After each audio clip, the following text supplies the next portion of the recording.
હા મોટા ભાઈ, ક્યાં છે આપણો ગોવિંદ? કેટલાય દિવસથી દેખાડો જ નથી. હા, નોકરીએ લાગી ગયો ને પછી તો એના દર્શન દુર્લભ થઈ ગયા છે. બસ એ જવાની તૈયારી જ કરતો હશે. હા. ટાઈમસર પહોંચી જાય જોબ પર હો. પણ ખરેખર હો, ગોવિંદે તો છે ને આપણા કુટુંબમાં બધાનું નામ રાખ્યું છે. અને એમાંય તમારું તો નાક ઊંચું કરી દીધું છે. મોટા ભાઈ, તમે વિચાર કરો, આ તમે જેટલો એની પાછળ ખર્ચો કર્યો, એને ભણાવ્યો ગણાવ્યો, એ લાયક બનાવ્યો, એ બધી વસ્તુને સાચી સાબિત કરી. આપણે એ પહેલેથી ભણવામાં ખૂબ સિન્સિયર હતો અને કહ્યા કરો હતો, અને એને ભણવામાં રુચિ એટલી હતી, અને પરિવારના દરેક સભ્યો સાથે પ્રેમ એટલો બધો ને કે જો આ જોબ પર લાગી ગયો છે તો એવી મોટી મોટી વાતો કરે ને કે બાપુજી તમારે જે કંઈ જોતું હોય એ તમને અપાવીશ. મેં કીધું ભાઈ કાંઈ જોતું નથી, તું શાંતિથી નોકરી કર અને બસ તારો પ્રગતિ કર, એમાં અમે રાજી છીએ. સાચી વાત છે. જુઓ ને, આ નાનપણથી મોટો થયો પણ કોઈ દિવસ કોઈની સામે ઊંચા અવાજે બોલ્યો નથી. અને કમાવા માંડ્યો ને પછી તો તમે જુઓ, આ દર રવિવારે કંઈક ને કંઈક બધા માટે લાવે છે. અને આજુબાજુવાળાનું કેટલું ધ્યાન રાખે છે. ઓલા કાંતાબા નથી, એ એટલા વખાણ કરતા હતા, બોલો. સાચી વાત છે ભાભી, આમાં તમારી અને ભાઈની મહેનત છે, અને ગોવિંદનો પરિશ્રમ. એને ખૂબ મહેનત કરી અને તમારું નામ રોશન કર્યું. જુઓ ને, ગયા અઠવાડિયે મારા માટે સાડી પણ લઈને આવ્યો હતો, અને પછી મને કહે છે કે કાકી હજુ બીજી 2-4 સાડી તમારા માટે લાવવાનો છું.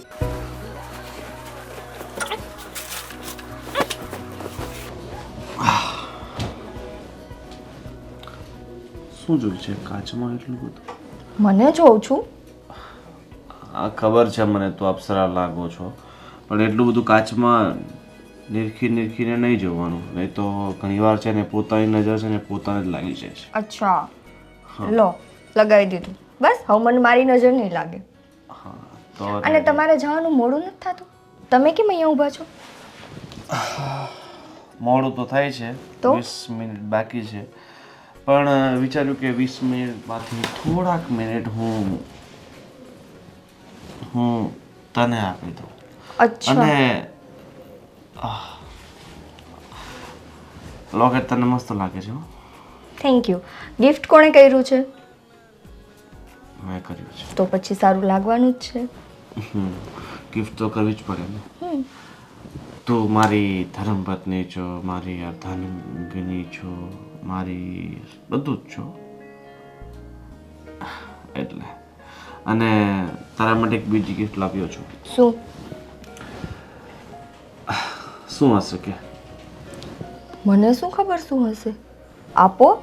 તું મને કહેતી હતી ને કે તારી પેલી ફ્રેન્ડ છે મીરા, એ ક્યાંક ફરવા જાય છે અને તારી ઈચ્છા હતી જવાની. હા. તો મેં વિચાર્યું કે આપણે પણ જઈએ. બસ. અચ્છા, આપણે મીરા સાથે ફરવા જશું? મીરા સાથે નહીં, મતલબ એ જ્યાં ગઈ હતી ને ત્યાં. અરે વાહ, ક્યારે જવાના છીએ? જો નેક્સ્ટ વીકમાં મારી 3 દિવસની રજા છે, તો આપણે જઈ આવીએ 3 દિવસ. ઓકે, નેક્સ્ટ વીકમાં. તું, હું અને આપણો પ્રેમ. તને શું લાગ્યું ત્રીજી કોઈ વ્યક્તિને લઈ જવાની છે? કદાચ. નહીં, આપણે બે છે. સારું ચાલ, આજે તને હું ટિફિન બનાવવાનું કષ્ટ નહીં આપું, કારણ કે ભાઈ મારી ઓફિસમાં આજે પાર્ટી છે, તો બપોરના ત્યાં જ છે જમવાનું. હવે ખબર પડી કે આટલા બધા મસ્કા મને કેમ લાગે છે. કેમ? કેમ કે તમારે ત્યાં બહાર જમવાનું છે, મને સીધી રીતે તો તમે કહી ના શકત. અરે પણ થાર તો સારું છે ને, જમવાનું તો નહીં બરાબર પડે સવારમાં. મને જમવાનું બનાવવામાં વાંધો નથી, પણ તમે રોજ રોજ બહારનું ખાઓ છો ને ત્યાં વાંધો આવે છે. અરે બહારનું તો ખવાઈ જાય છે, હવે આટલા બધા મિત્રો હોય તો ક્યાંક ને ક્યાંક લઈ જાય ને ખવડાવી દે. સારું ચાલ, હવે હું નીકળું. જો 5 મિનિટ તારી સાથે થઈ ગઈ, અને હવે 15 મિનિટ મારે ઓફિસે પહોંચવું પડશે. જાઓ. લગભગ 5 મિનિટ મારે બાપુજીને બહાર આપવા પડશે, 10 મિનિટમાં પહોંચવું પડશે ઓફિસે. સારું ચાલ, જાઓ. બાય. બાય. અને એક વાત કેવી હતી તને,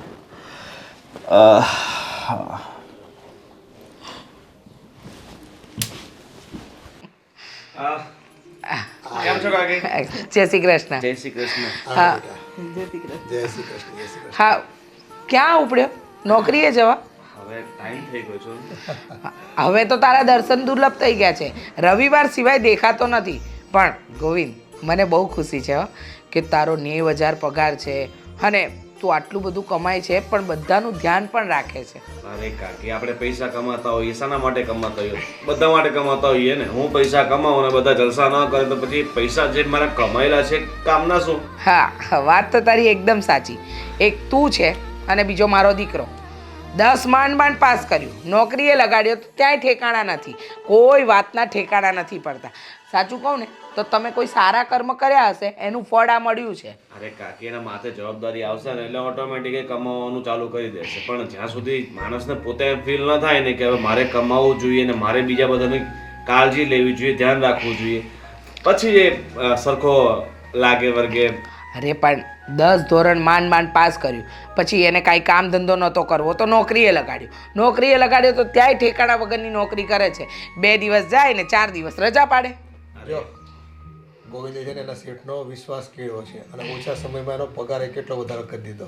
નહીં તો એને ઠેકાણું મળી જશે અને એવું હશે ને તો ગોવિંદ વાત કરશે. બસ હા, તમારે મારી કંપનીમાં લગાવવું હોય તો મને કહેજો તો હું એને લગાવી દઈશ. બેટા, તારા જેટલું ભણેલો તો હોવો જોઈએ ને. અને બીજી વસ્તુ કે એને તું તારી કંપનીમાં લગાવે ને તો તારું નામ ખરાબ થશે. ભલે મારો દીકરો રહ્યો પણ મને ખબર છે કે એ કેટલો લખણવંતો છે. પણ કાકી, મારી કંપનીમાં રહેશે તો હું એને ધીરે ધીરે બધું શીખવી દઈશ. તમે શા માટે ચિંતા કરો છો?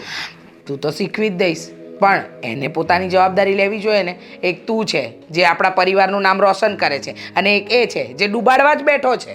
અરે પણ કાકી, એમાં એવું છે કે તમે એને મોટિવેટ કરશો, હોંસલો આપશો કે બેટા તારે આગળ વધવાનું છે અને 1-2 દાખલા આપશો તો એને ઓટોમેટિક થોડુંક એમ થશે કે ભાઈ મારે કંઈક કરવું પડશે. ગોવિંદ, એ મારાથી નથી સુધર્યો. હવે તારાથી સુધરે ને તો જોઈ લેજે. ઠીક છે, તમે બિલકુલ ચિંતા નહીં કરો, હું એની સાથે વાત કરીશ. ચાલો એ બધું છોડો. અને કાકા ગયા હતા, આવ્યા પાછા? હા, આ તારા કાકા એ આવશે. 6 મહિના સુધી નહીં દેખાય. એક પછી એક બીજા બધા શહેરમાં જ એમને ફરવું છે. અને તને ખબર છે ને બેટા તારા કાકાનું કામ કેવું છે. હા, આ શહેરથી બીજા શહેર એમનો ટાટિયો આપણી સિટીમાં ટકે છે ખરો? એ બધું જવા દો કાકી, પણ કાકાનું કામ તો સારું ચાલે છે ને? હા, કામ સારું ચાલે છે પણ ખબર નથી પડતી. દર મહિને 20,000 મોકલે છે, બાકીના રૂપિયા નાખે છે ક્યાં? 55,000 રૂપિયા પગાર છે અને બીજો બધો ખર્ચો એમનામાં જ કરતા હશે. આમાં શું કમાણી? આ તું આટલો નાનો થઈને 90,000 રૂપિયા કમાતો થઈ ગયો અને બધાનું ધ્યાન રાખે છે. અને તારા કાકા વર્ષોથી બહાર રખડીને કામ કર્યું પણ રૂપિયાના નામે ઠેકાણા નથી. પણ કાકી, એવું થઈ શકે ને? કાકા સેવિંગ્સ કરતા અલગ. તારા કાકા અને સેવિંગ્સ કરી રહ્યા હો. જો આખા કુટુંબમાં જો કોઈ કુળને દીપાવે એવું હોય ને તો એ તું. નહીં મારા દીકરામાં દમ, નથી મારા વરમાં દમ. આમ ડિમોટિવેટ નહીં કરો, બધું સારું થશે. સારું પપ્પા, મારે આ સમય થાય છે, હું નીકળું.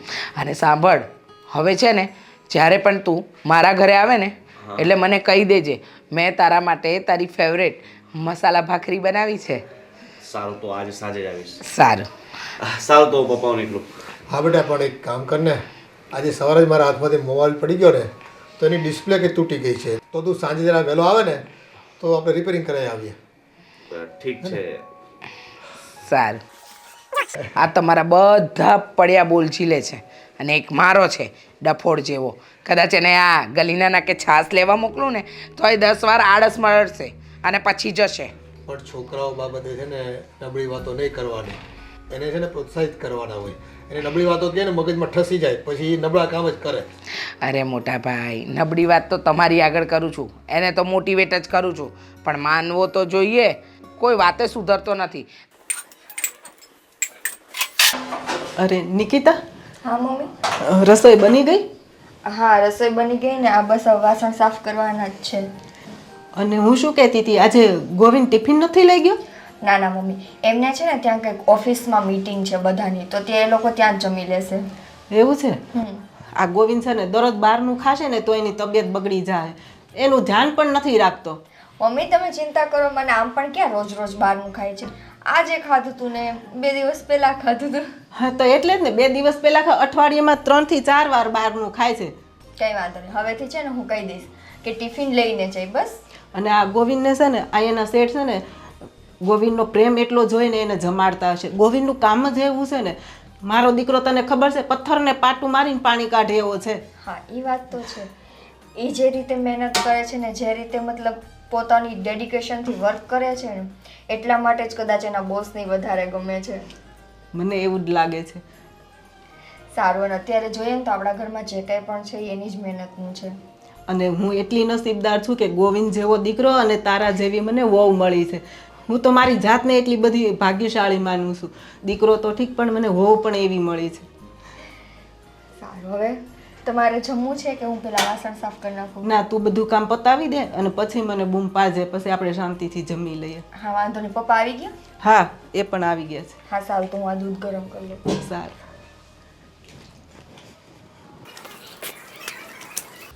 હા અશોક, આ ચાલ નીકળીએ. હા, ક્યાં જઈએ? ફોન ક્યાં સારો ને વ્યવસ્થિત મળશે? આ ફોન અરે હા, બાપુજીનો ફોન જે પડી ગયો હતો તો ડિસ્પ્લે ઉડી ગઈ છે, તો વિચાર્યું કે નવો ફોન લઈ આવીએ. લે તો ડિસ્પ્લે ઉડી ગઈ હોય તો ખાલી ડિસ્પ્લે નખાય ને, નવો ફોન થોડો લેવાય. અરે પણ એમ પણ બાપુજીનો ફોન લગભગ 2-2.5 વર્ષ જૂનો થઈ ગયો છે, તો પછી વારે ઘડી ડિસ્પ્લે બદલાવ્યા કરતાં એક નવો ફોન લઈ લઈએ, સારું ને?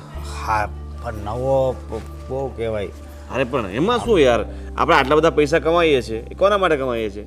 આમ આપણા ફેમિલી માટે ને, મા બાપ માટે ને. આપણી પાસે પૈસા હોય ને આપણા મા બાપ એડજસ્ટમેન્ટ કરતા હોય, એ તો ન મજા આવે ને. આપણને એવું ફીલ થાય કે યાર આપણા મા બાપ છે અને આપણે વારે ઘડી ડિસ્પ્લે બદલાવીને ફોન એમને આપીએ, એની કરતાં નવો ફોન લઈ લઈએ તો એમને સારું લાગે કે મારા દીકરાએ નવો ફોન આપ્યો. હા પણ મારી ડિસ્પ્લે ઉડી ગઈ હતી, ખબર છે ને, 3 મહિના પહેલાં. મેં તો ડિસ્પ્લે જ ખાલી નખાવી. એટલે તું પાછો તારો પગાર એ વધારે, તારો 90,000 ને મારો 35. એટલે તો કહું છું એક કામ કરીએ, 20-25 હજાર વાળો કોઈ સારો ફોન આવી ને. 20-25 હજાર વાળો? તો એટલો તો લેવો જ પડે ને યાર. તો હું છે કે 5G ફોન આવી જાય તો બાપુજીને કંઈ વિડીયો યુટ્યુબમાં બધું ખોલવું હોય, બધું જોવું હોય તો જોઈ શકે. એ વાત એ હાચી. બરાબર ને? તું પણ પૈસા બહુ ઘરવાળા પાછળ વાપર્યો. અરે યાર, આપણે ભગવાનની દયાથી આટલો સારો પગાર છે, આટલું સારું કમાઈએ છીએ, તો પછી આપણા પરિવારવાળા સુખેથી રહે, એનાથી બીજું મહત્વનું શું હોઈ શકે? એ વાત એ હાચી. આપણી બે એક જ કામ કરવી છે, બરોબર? હા તો તારો પગાર 90,000 ને મારો 35, એમ કેમ? યાર કામમાં ફરક પડે ને. હવે તું એ વ્યવસ્થિત સારું કામ કર તો તારો પગાર વધી જશે. મને શીખવાડી દે ને આમ કેવી રીતે વ્યવસ્થિત કરું. હું એ કે આપણને કે એ તો કામ કરું છું. મારા ભાઈ, મારા શીખવવાથી તું નહીં શીખે. તારા મનમાં એવી ભાવના હોય ને કે મારે સારું કરવું છે, વ્યવસ્થિત કરવું છે, બરાબર, અને બેસ્ટ કરવું છે, ત્યારે કામ થશે. બાકી કામ તો તને આવડે છે ને મને આવડે છે, બસ ગુણવત્તામાં ફરક છે. તું તારી ગુણવત્તા સારી વધાવ, કામ સારું કર, વધારે કર, સમય આપ. હું વિચારી લે કે ઘણીવાર ઓવર ટાઈમ પણ કરું છું, સમય પણ આપું છું, 12 કલાક પૂરા કરું છું. અને તું શું કરે છે, ઘણીવાર રજા પાડી દે, તારે અહીંયા જવું હોય ત્યાં જવું હોય, એ બધું કરું છું નહીં ને? પાછો ઓલો જેનિલ હા અડધો ગાંડો છે, બરોબર, એનો પગાર પાછો 70,000. વાહ! એ તો આ તો પછી કિસ્મત. આ જેનિલ તો એનો સેટનો સાળો થાય ને એટલે એનો પગાર વધારે હોય ને. એ વાત છે. બાકી એ ક્યાં કઈ કામ જ કરે છે? એને કોઈ ખાલી ટાઈમ પાસ કરવા આવે છે તો પગાર આપે છે. પણ નકરી રીલ્સ જ જોયા કરતો હોય, જ્યારે હોય ને તે ફોન એનો ચાલુ હોય. પણ હવે સેટનો સાળો એટલે આપણાથી કે કોઈ સેટથી નથી કહેવાતું, તો પછી આપણી તો ક્યાં વાત છે? હા, સેટ નહીં ગમતું તો નહીં હશે ને, પણ હવે આ એના વાઈફને બીકને મારે સેટ બિચારા એના પગાર આપી દે. હાચી વાત. એ બધી છોડને, હવે એની સાથે આપણે શું લેવા દેવા? આપણે તો આપણું વિચારવાનું, આપણે કઈ રીતે સુખે તેને સારી રીતે જીવી શકીએ ને એના વિશે વિચાર કરવાનો હોય. હા, અને મારો પગાર વધે ને એવું કાંક કરી જેવું હતું. હા, હવે મેં તને કીધું ને, મહેનત કર, ફોકસ કર કામ પર. જ્યારે તારો કામ પર ફોકસ વધી જશે ને, ઓટોમેટિક તારો પગાર વધી જશે. સેટને એમ લાગશે કે હવે અશોક બહુ સારી રીતે વ્યવસ્થિત અને સારું કામ કાઢી આપે છે, તો ઓટોમેટિક વધારી દેશે.